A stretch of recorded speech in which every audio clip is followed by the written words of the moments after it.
Carolina Risotto. What's up, guys? I'm Carolina Risotto. Welcome back to another episode of No Ducks Given podcast, the podcast where we talk openly and honestly about the highs and lows in life because vulnerability is a superpower, not a weakness. Today's guest is Alan Shindelman. He lives in New York City and works full-time as a photographer. But just a year ago, he was working as a banker and had never even touched a photography camera. In today's episode, we're going to talk about changing career paths from a banker to a photographer within just 1 year. Hopefully, this episode inspires you to try new things and to follow a little bit more your curiosity. Alan, thank you so much for joining us. Of course, my pleasure. Tell me your life before photography, and then we'll talk about how you made that transition. Yeah, absolutely. So thank you so much for having me. So I really was a consumer of video and photo, meaning that, lots of YouTube, lots of online content, and I genuinely enjoyed it, especially a lot of the stories that I saw. But on my career side, I was working in finance at a bank in a rotational program. So this is during the pandemic, right after I graduated college. I thought I knew what I wanted to do. There was money there, so that was a sense of security and stability, and that felt great. And honestly, I probably wouldn't have changed anything given that it was COVID and everything was really certain. It felt nice to have that stability for basically up until 2022, at which time my job forced me to move to New York City, more or less, because I didn't want to commute from New Jersey. And that actually ended up being probably one of the best decisions I ever made. So what was your day like as a banker? What do bankers do? It's a world that's so different from mine. So I'm wondering, because I want to put things in perspective for people. Yeah. What is a day as a banker, if anything? It's still very standard 9 to 5. I was originally in the tech side of the bank, and then I moved over to what's called the client center area. So this is where Serena Williams and LeBron James, when they want to sign a mortgage or buy a company, they go to a client center. There's many all over the world, specifically for JP Morgan, but all different types of banks as well. And I basically handled a lot of the meeting information and interior design of the new spaces. There's I think over 70, and some are some in renovation, some are just being upkept, and then others are completely getting torn and new ones are being built. So I basically managed all these different projects, as well as the day-to-day. So why did you start working as a banker in the first place? Yeah, I guess it really stems from the idea of stability. I remember when I was applying to colleges way back when in 2015, 2016, I was playing around with all these different ideas, but really business at the core, I knew it's something that I was interested in. I've always wanted to be an entrepreneur. I was let me see maybe if my interest would turn into a passion. I mean, the story here is I applied to 100 internships my sophomore year at college and got 10 interviews back. And the one that ended up becoming a full-time job, I thought it was for that year, but it was really the year after. So I did that interview, never heard back until a year later. They were yeah, basically, come on, let's do this internship. And so it was just kind of given to me, and it was a pretty good offer. And I just kind of took it and ran with that until I felt like it was time to go. So you were just kind of looking for a career of stability, and you thought, hey, banker could be a good choice. Yeah, exactly. And also just in the environment I was in college, I really wasn't, I'd say now, unfortunately, surrounded by a lot of creatives in that sense. Most of my world was this business school and a lot of finance and tech, which is great. There's nothing wrong with that. And I think at the time, it was maybe where I was meant to be. But looking back, it was just, I wish I explored a different side of my college. So you never knew you wanted to be a photographer? That was never a hobby when you were growing up or anything? Really, it was more being a filmmaker, a content creator. That was more something in the back burner. I've spoken to many people over the years. I was I'd love to make these videos. But there are all these hurdles from the gear to the tech side. And then even just confidence in myself of, can I be in front of a camera? Can I speak? Can I articulate? Can I tell a good story? Still things that I think about and maybe struggle with today, but back then it just seemed way too far of a dream for me to even begin pursuing. I mean, you didn't really have any role models or creators around you to actually know what that dream looked like. So I can see why you wouldn't have jumped into that career. When banker, I mean, we got plenty of bankers out there. Yeah, we do. We all want to make money. So it's understandable choice. One of my closest friends works for a bank. So I get it. And it's cool because I think people who work as bankers, like being around creators, it just gives you a different perspective in life too. So I feel like I have a lot that I learned from my friend, and he learns a lot from me as a creator. When was the first time that you actually grabbed a camera, and what was that feeling? I mean, what made you gravitate towards that? In part, when I was moving to New York City, I was thinking, okay, yeah, let's go get a camera, but not for photography, for video.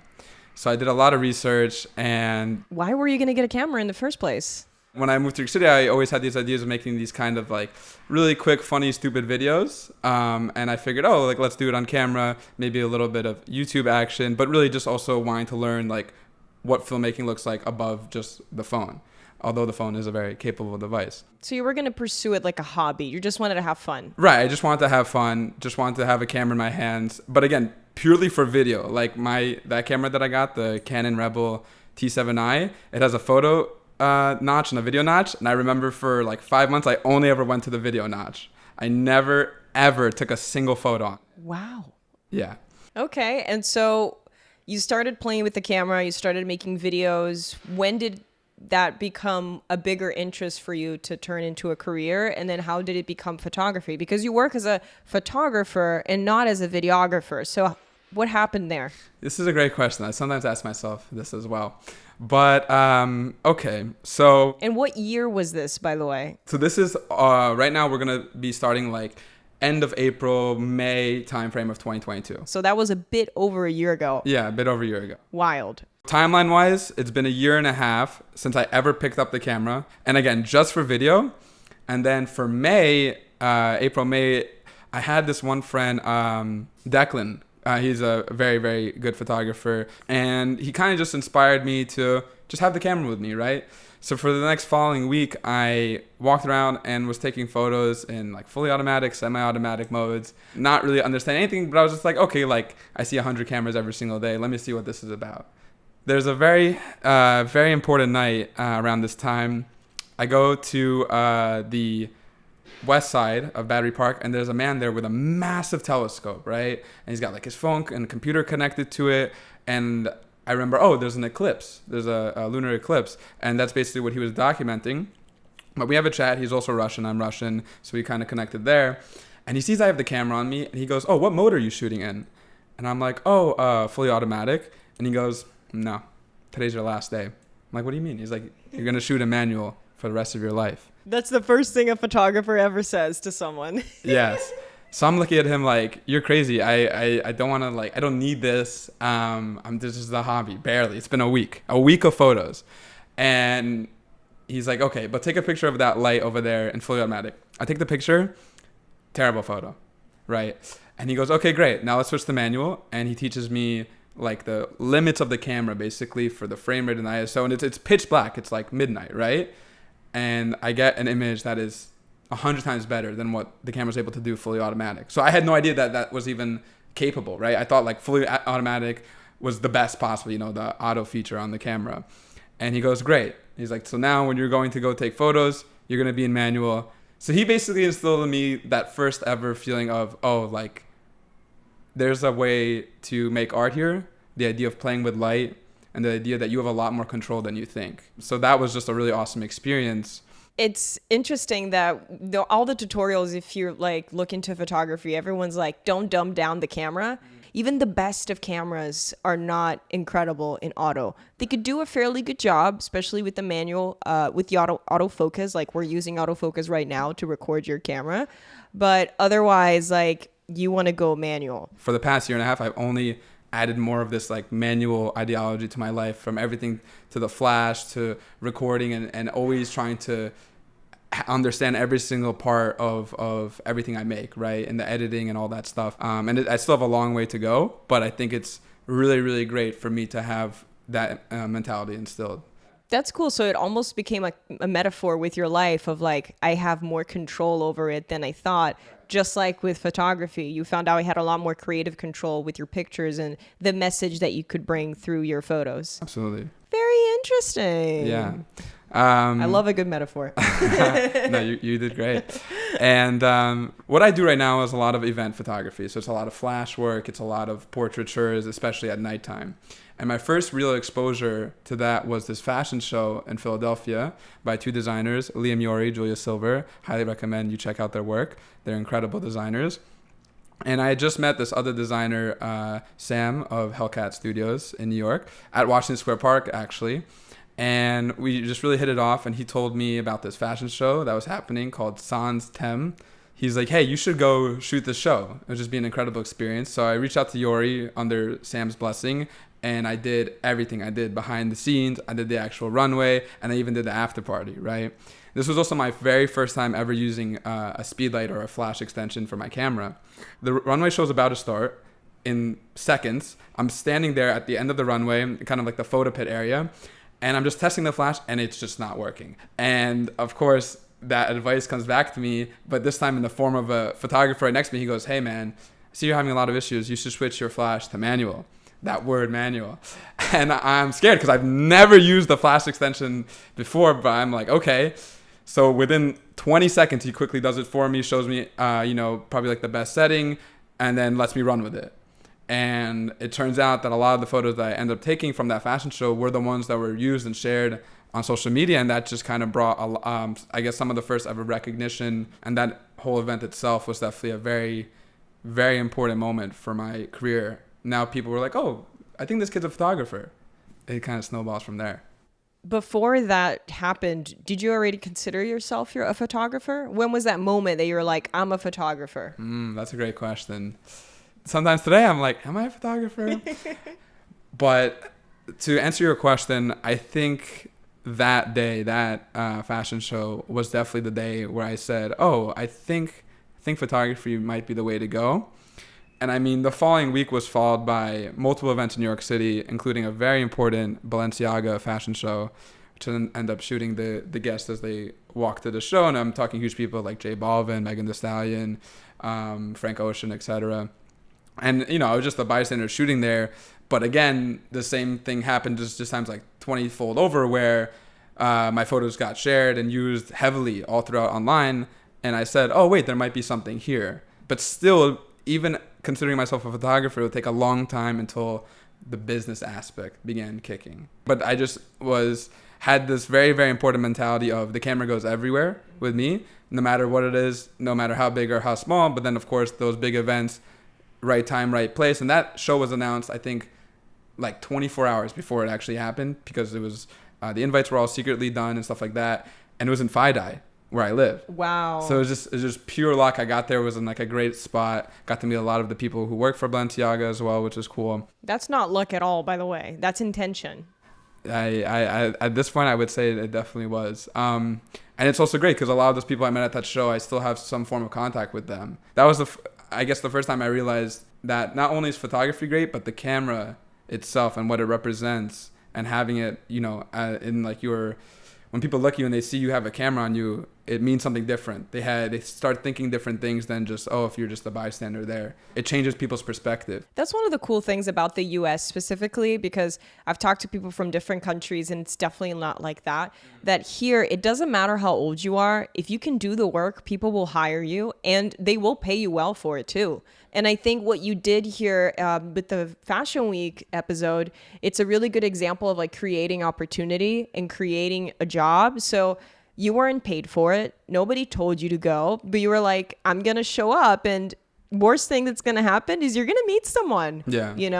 Even if they don't let you take pictures. And the camera is a great conversation starter. It's like your business card almost. But Fashion Week itself, especially in New York City, having shot that both like professionally and just bringing the camera to events is a whole nother beast. And it is like one of those times where I feel that if photography is your passion, or if you're a creative and you want to kind of get out there and see what that world is like, then yeah, that's definitely a time to really push hard and try to go to anything that you can, just to see like who you can meet, what that world is like also, and how it runs. Did it surprise you how quickly you were able to start to build a network of creators coming from a world completely outside of that?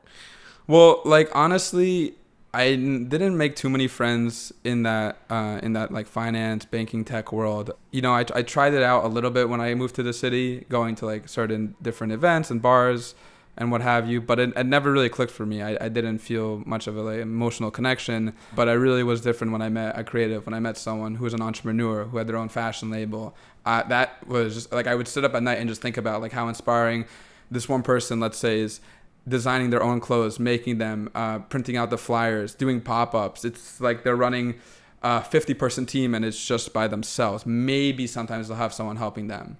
And I met a lot of people like that, which blew my mind. And they were all younger than me, 19, 20, 21 years old. I'm currently 25. But these kids are living and breathing a brand, an identity, a career so early. It was very inspiring. What's happened since that Fashion Week show? Like, how did you turn photography into a business in such a short amount of time? It's definitely been a tricky process. I'd say one of the most important things that I did was I looked for photographers that I knew that were making money and kind of saw, okay, what are they doing, both paid and unpaid, and like how are they growing their brand and stuff like that. And of course, there's hundreds of different possibilities as a photographer. You know, you have editorial photographer, you have an event photographer, kind of like myself. You have people who run a studio or people who work for a very specific brand, like, oh, I only shoot for Disney kids, right? Food photographers as well. Yeah, photography is a lot more niche than most people think. Like, people usually stick to one thing, right? So event photographers usually only do really event photography and get like really great at it. The best case for me was exactly that, specializing, shooting events mainly at night, which was basically subjecting myself to the same environment so I could understand lighting and all those different things of composing a shot, an image, and portraitures, right? These like really fast-paced portraitures. It's like, you know, shooting hundreds and hundreds of people every night. I also thought that would be the fastest way for me to how to actually like become a better photographer. Just the sheer pushing, you know, thousands and thousands of photos every week. I was like, okay, I don't understand editing right now. I don't understand a lot of the different stuff about composition, but I felt like the best way to learn was to doing it, right? If you knew that photography was a potential career path earlier and that it was actually profitable, even though I gotta say, probably not nearly as profitable as a banker, especially in the first years of your career. Right. But if you knew before about it, would you have started earlier? That's a tough question. I do believe that everything happens for a reason. But if I had that information, and I think really that comes down to, had I been in a community that I knew supported these type of ventures and this type of art, I think yes, I think that would have accelerated that journey. But again, what I like to say is everything I'm kind of able to do now, or up until now, was primarily because of my time in corporate, because of my time at a bank, because not only did I have the some financial stability to begin this entrepreneurial venture, but I also knew what life looked like over there. I knew that at any point, if something really bad happened, let's say, and I needed to go make a lot of money through a stable job, I still had that option, and I probably still do. You know, I have a compelling story of, I worked at a pretty high up bank, so I never felt too scared. But I know a lot of times, you know, talking about a lot of the kids that I met, they won't know stability for a long time. It's a lot of, I made a lot of money this month. Oh no, I'm completely broke this month. And it's like this push and pull. And I've seen it firsthand. It's a roller coaster, but it can be a fun one. I think it's interesting what you said about how like that job is always still going to be there. Like you can always go back to a bank and get another job. Of course, you know, there's the recession thing kind of going on. So a lot of people are getting laid off, but in general, you can find another job with the skills that you've developed through your career as a banker. It's like, you know what that world looks like. You can always turn around and go do that again. But the opportunity to be a photographer, like that curiosity, that ick, like it would always be there too. So it's like nice that you allow yourself to explore a different path and that you have that awareness that like, I can go back and change my mind. Like, I think there's nothing wrong with changing your mind. Just like I moved to LA, I was there for 4.5 years. And then I was like, you know what? I want to go back to New York. So I just moved back to New York. And to me, that wasn't a failed experience. Like, no, like I experienced what I wanted to, but I felt like an unfinished business in New York. So I was like, yeah, I'm just going to go. And people would be like, but why? Why did you leave LA? Like, it's the best place for content creation. I'm like, I left because I wanted to. was like, I wanted to go to New York. That's where I feel inspired. That's what I want to do. And then if after a year I want to leave again, I'll leave again. In a way, it's kind of like similar, but it takes people a long time to have that mindset. So that's really commendable for you that you're able to do that. And I hope that it, motivates whoever's listening to right now to explore a different path, because there are multiple options and we can kind of build whatever is the life that we want, If you go down one path, it doesn't mean that others are closed off. But I want to ask you, so when you were in LA, did you end up meeting a lot of photographers there, especially in like my line of work of events and nightlife? And if so, like how was that kind of perceived over there? Were they welcome? Is it a much harder crowd to kind of photograph? Any takes on that? So when I was in LA, I was working primarily in film and TV production, and I was also doing some videography work. I didn't work as often there as a photographer, but I think it's similar, same perception, pretty generally accepted. I would say the biggest difference like in photography between LA and New York is that in New York, you can stumble into things a lot easier, or like word of mouth, because things usually happen around Manhattan, for example, like these big events you're talking about. If you go to one event, you're going to hear about another and another. And even if you need to run to 3 events in one night, that's possible. In a place like LA, you have to drive. Things are far. Things sometimes happen in really hidden locations or in houses in the hills. So it's not that accessible in that sense of like you can kind of just throw yourself into a situation. I don't know. I think New York is easier in general to meet people. But that was my experience, at least. I think LA is just a little bit more divided in terms of what's happening here, what's happening there. But, people respect the hustle everywhere. So I think if you were to work as an event photographer there, it would work too. Might just be a little harder to meet people. I do actually attribute a lot of my success to one thing in particular, and that is the MTA, the Metropolitan Transportation Authority. Okay, the New York transit system is probably the greatest thing devised. I'd say in America. Obviously, there's a lot of transit systems around the world, but I've never felt so empowered by a government agency to explore and build like a business. I'm very happy. At first, I might have hopped the turnstiles a little bit, but at this point in my life, I'm very, very happy to pay the $275, because every single time I pay it's like unlocking a new level in a video game, and I have no idea what to expect. And some nights that I've paid that fare have been the greatest nights of my life in terms of photography and the people I met and just the experience that I had. That's also another driving force that has made me stick with it.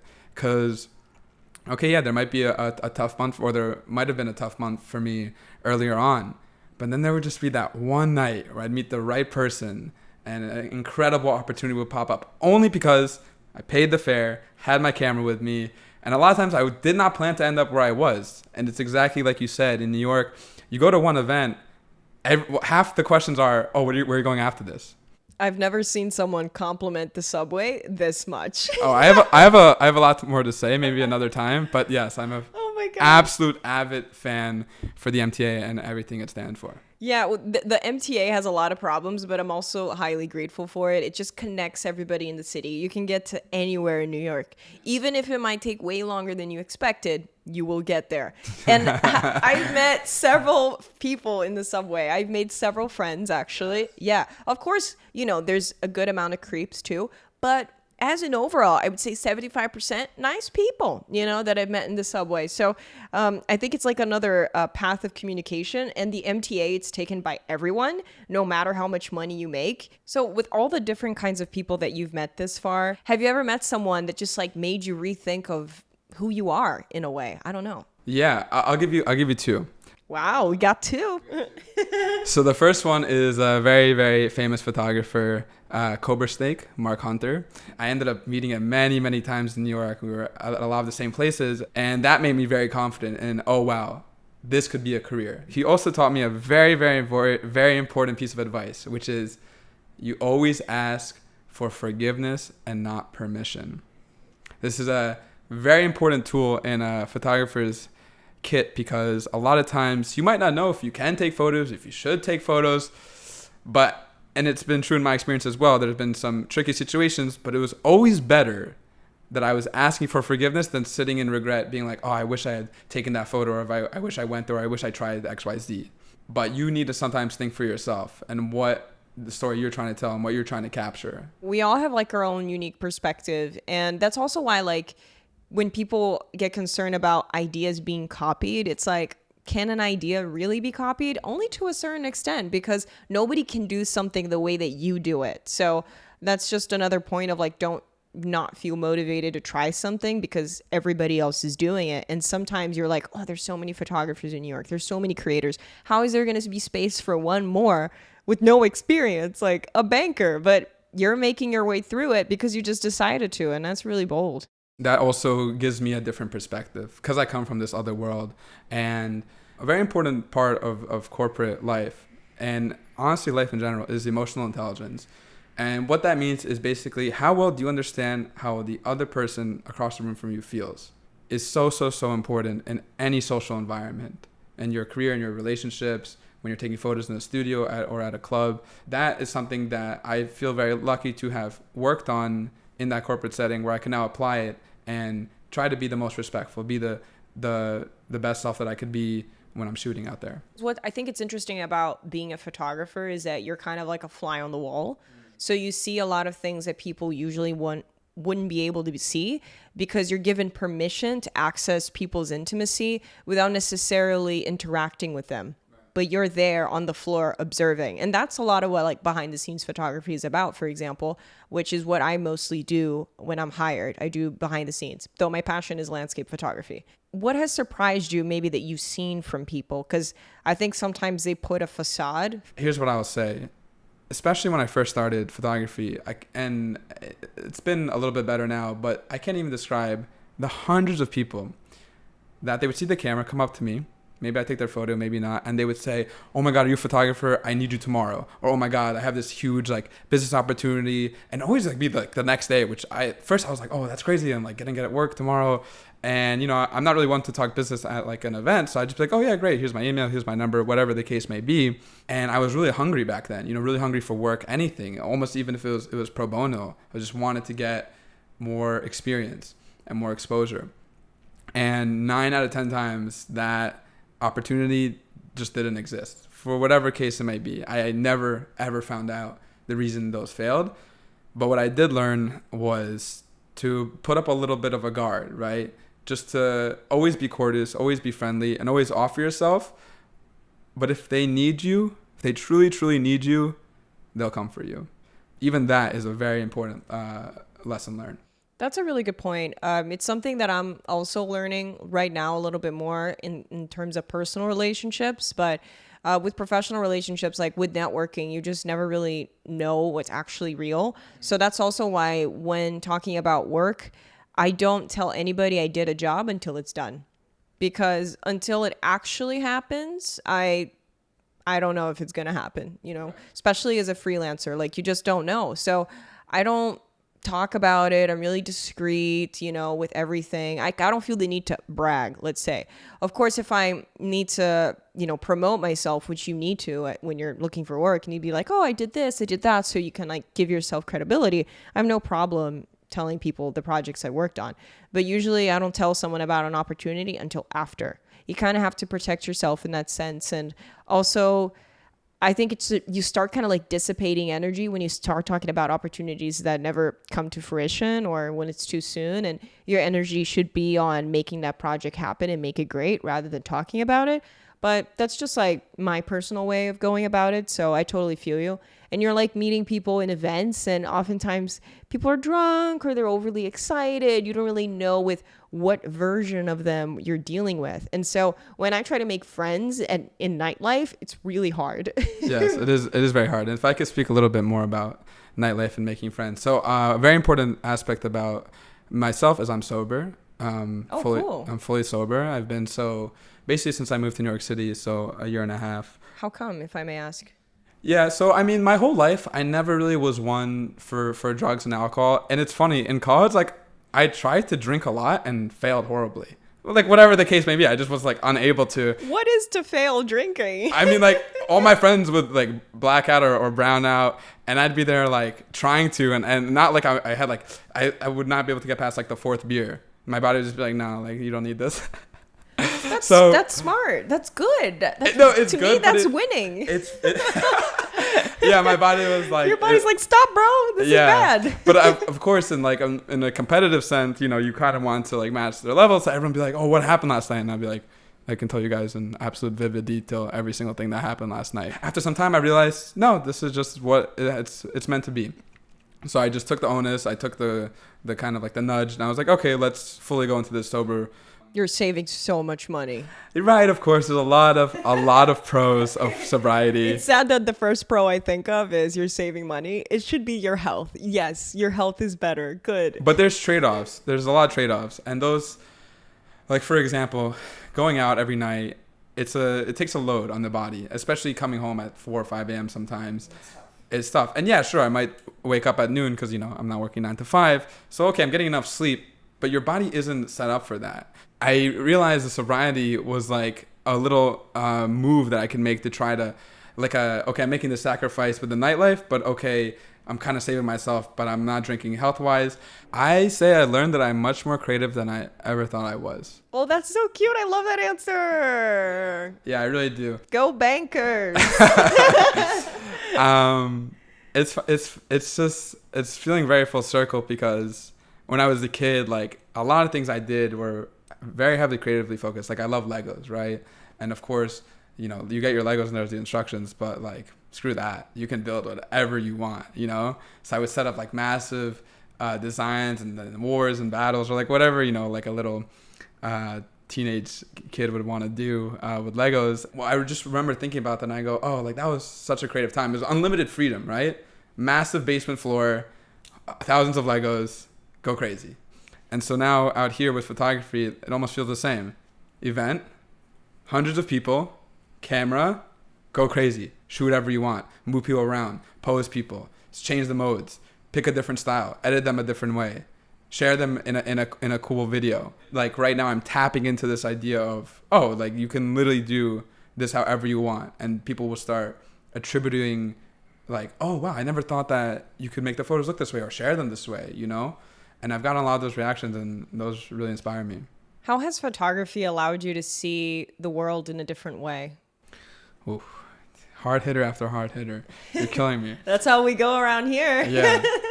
You're the one inspiring my questions, by the way. So this is all you. No, yeah, I think this is going great. Okay, wait, repeat the question. Repeat the question. I asked, how has working in photography made you see the world differently? I believe that's what I asked. Yes, that is definitely. Okay, so I feel like the community that can exist in any city is really small. I go to all these events, I meet all these people, and sometimes it gets to a point where it's like, oh, it's the exact same people, right? And you're kind of like, why were you taking photos of all these people? So then you start questioning, like how much value you're providing, but that's wrong. And really the right way to be thinking about it is every time you're out there on the field, on location, whatever it may have you, that's an opportunity. And you need to take it on yourself, not need, but at least I like to take it on myself too. What's a different story I can tell? Yeah, I've shot this exact same, event. Obviously no two things are the same, but it's feeling very similar. And I'm almost feeling like maybe I don't want to shoot it, right? I'm like, I already did this, And that's really when the other side of me comes knocking. It's like, okay, so what can you do different? What's the different story you can tell? Actually, at 368, our studio, when they were putting up Rich's art installation, Paul asked me to come take photos just of the installation. And, I got there, shot very basic, like 15 minutes of just like some like semi-wide shots of people just drawing on the walls and painting. And I was like, I think I'm done. And then that other side of me came knocking and it was like, no, you're not. What can we do here? That's your intuition. Yeah. It was like, how can we make this special? How can we tell this differently than maybe the average person would just capture it?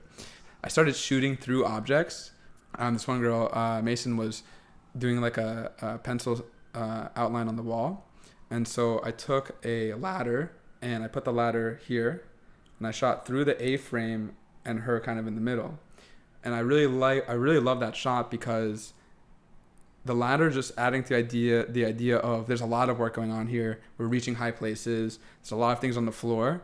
and it's messy. It's a messy environment. So it's almost the idea is like, oh, I don't even have room to shoot her clearly. I have to shoot through this ladder to try to get like this shot. But I think it just worked out perfectly. Such a little space to tell a story of going on here, but I never felt more empowered.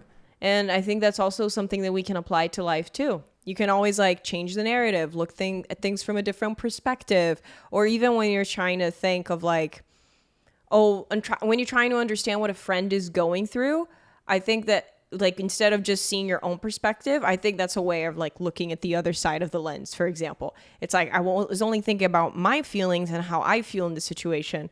But then when you start trying to think what your friend is feeling in that situation, you're like, oh, that's a different lens. So I feel like that's kind of what you did there. And that's super cool. And the more you do it, the more ideas you're going to get. You just never know when they're going to happen. When they do, it's so exciting. It is very exciting. And that all ties back into that emotional intelligence and, trying out different things, understanding your environment. And I have to say, I'm still a baby.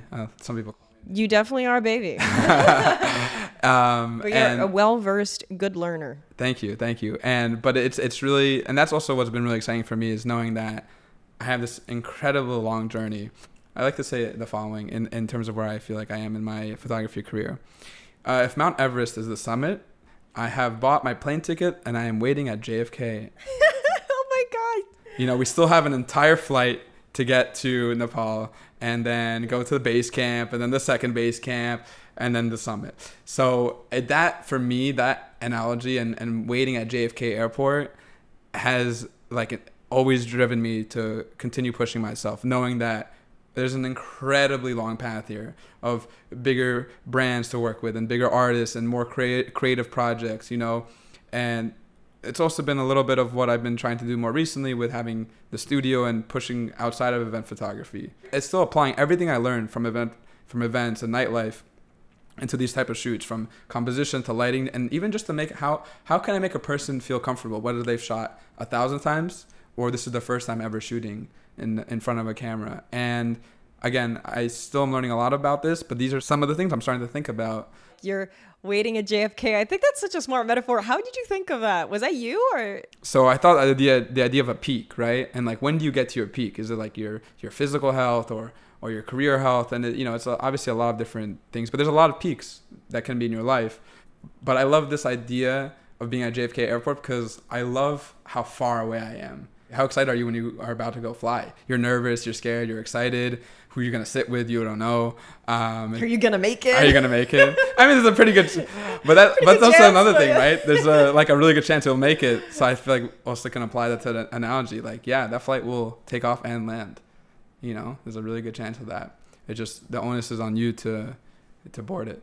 You have such a healthy mindset with all of this because you're actually thinking just about the journey. You're like, I just want to be a part of this. I just want to keep learning. Most people just want to make it to the top. They're just like, oh, why am I not there already? Well, I asked, like, what does that look like? And this really comes down to something I'm horrible at, which is goal defining, right? And it's trying to figure out, like, well, is it a certain artist or a certain event that you want to shoot? And it's like, yes, of course, I want to shoot all these artists and all these events. But then really, and something I've been learning recently, especially through a lot of the 368 creators, is, okay, we'll pick one and chase it and figure out who the people are that can help you get to that level, The plan can constantly change, and it will. Like, whenever I've made a plan, a year later, I was like, okay, that did not go the way that I expected. Because while I was chasing something, I gained new information that took me somewhere else. So it didn't take me to my initial goal necessarily. Sometimes it did.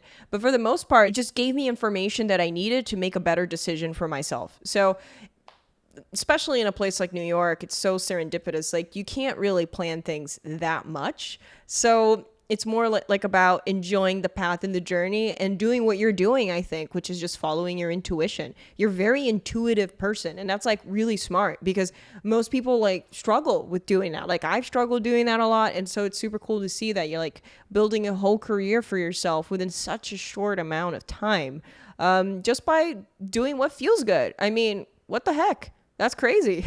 Thank you. Yeah.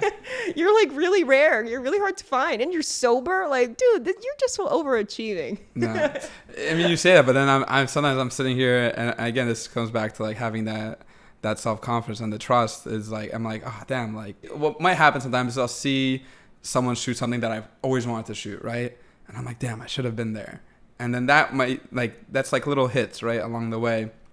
But really, it just wasn't my time yet. That's the other way to think about it. That's the way that I think of it too. Like if someone like gets an opportunity that I wanted, I'm like, you know what? This was supposed to be their opportunity. This is their moment. And that's a really healthy outtake, because whatever is meant for you will be there. And if you're doing all the work, if you're doing the things that you have to do, things will come. And so now that you're working full time in photography, would you ever go back? Every time I get close to being like, okay, it's time to like reapply for like a data scientist job or something, big opportunity unfolds. Shooting all of New York Fashion Week, Julia Fox, Diplo in the back of this club, so many different events where each one of these very, very, very niche but important moments for me were like, oh no, there's something here. Stick with it. And every single time that's happened, it's only like further solidified my resolve. I think this was like a lesson on, hey, like get started, you know, if there's something that you want to do, something you're interested in, it doesn't matter if you have no experience, follow that curiosity, which is something Rick Rubin says a lot in his new book, The Creative Way of Being, which I've been reading, and it's so good, life-changing. Can I borrow it when you're done? Yes, you can. It's so good. You're going to have to read it quickly, though, because that's like my new Bible. Oh, okay. In my version, it was printed upside down, which I think is a sign from the universe. Oh, yeah. I remember you saying yeah, this. I That's posted crazy. it on Instagram. I was like, why is it printed upside down? You can like sell that for a lot of money one day. I probably could, but the thing is I'm making some notes on the book, but I'm like, whatever, like it's still it's unique. fine. But like that book is so amazing, and it talks about how anybody can be a creator. You following your intuition, creating this whole career path for yourself is a representation of you can really do anything. Just like start today, decide today, you know what, I've always wanted to try photography, I'm going to give it a go. And then it can become a whole career. Or maybe you will learn something about photography along the way. Maybe it's modeling, or maybe it's about working at a talent agency, and you're like, oh man, like I think I want to do that. So it's not necessarily that initial idea, like it could be, like it happened with you. But I think the lesson here is dive into your curiosity. Don't limit yourself in any way. To what Rick, I've heard people share, he just feels so connected to, you know, his emotions and how he feels inside, that when he's in that situation of okay, we need to create, he will tap into that and see, you know, using everything around him to figure out what sound or what thing to create would like really change, be something different, you know. It's funny, it's because so the interview was like, oh, well, what do people pay you for? And that's basically his answer. He was like, how well I know myself. Wow. I really love those words, and I think that I'm still very young and I still have a long way to go into that world, but it's been an incredible journey, and like I said, I'm waiting for my flight. And where can people find you? So my on socials, I'm at Shindelverse, SHINDELVERSE, Instagram, YouTube, website as well. Yeah. Thank you so much for joining us. This was awesome. Thank you so much for having me. Great. Quack. Quack. I don't know what that was supposed to do.